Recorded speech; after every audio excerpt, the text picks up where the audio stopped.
Comment assurer un financement efficace des infrastructures alors que les coûts des matières premières baissent continuellement? La question était au cœur de la table ronde à laquelle ont participé la patronne du FMI, Christine Lagarde, et les ministres des Finances des pays de la CEMAC ce vendredi à Yaoundé. Dans la sous-région, la croissance a ralenti. Les prévisions annonçaient 4,2% de croissance en mars 2015. Ce taux a baissé et s'est retrouvé à 2,4%. Une conjoncture défavorable pour laquelle il faudra non seulement tirer des leçons, mais également organiser une riposte. Le contexte économique actuel nous amène à nous pencher davantage sur les enjeux majeurs pour une réussite des programmes d'émergence de nos pays, lesquels enjeux se résument aux problématiques suivantes.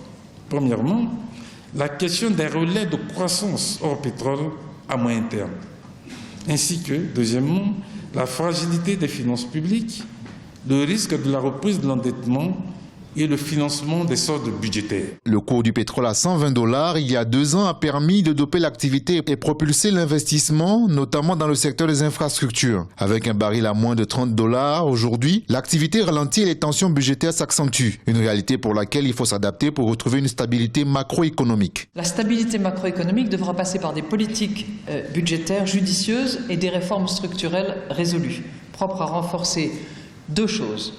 Le climat des affaires, on l'évoquait hier, et l'intégration régionale. La région va devoir s'ouvrir sur ses voisins et tirer profit de leur marché pour repartir de nouveau.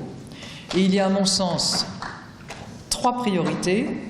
Dépenser mieux, ça c'est la politique budgétaire et la discipline qui doit être appliquée. Encaisser davantage, mobiliser la région dans l'intérêt des pays de la zone et de manière collective. Ce n'est pas chacun pour soi dans des périodes difficiles. Le pétrole représente environ 70% des exportations de la CEMAC et plus d'un tiers de ses recettes budgétaires. La chute des cours du pétrole constitue donc un véritable défi pour les pays de cette zone économique d'Afrique centrale.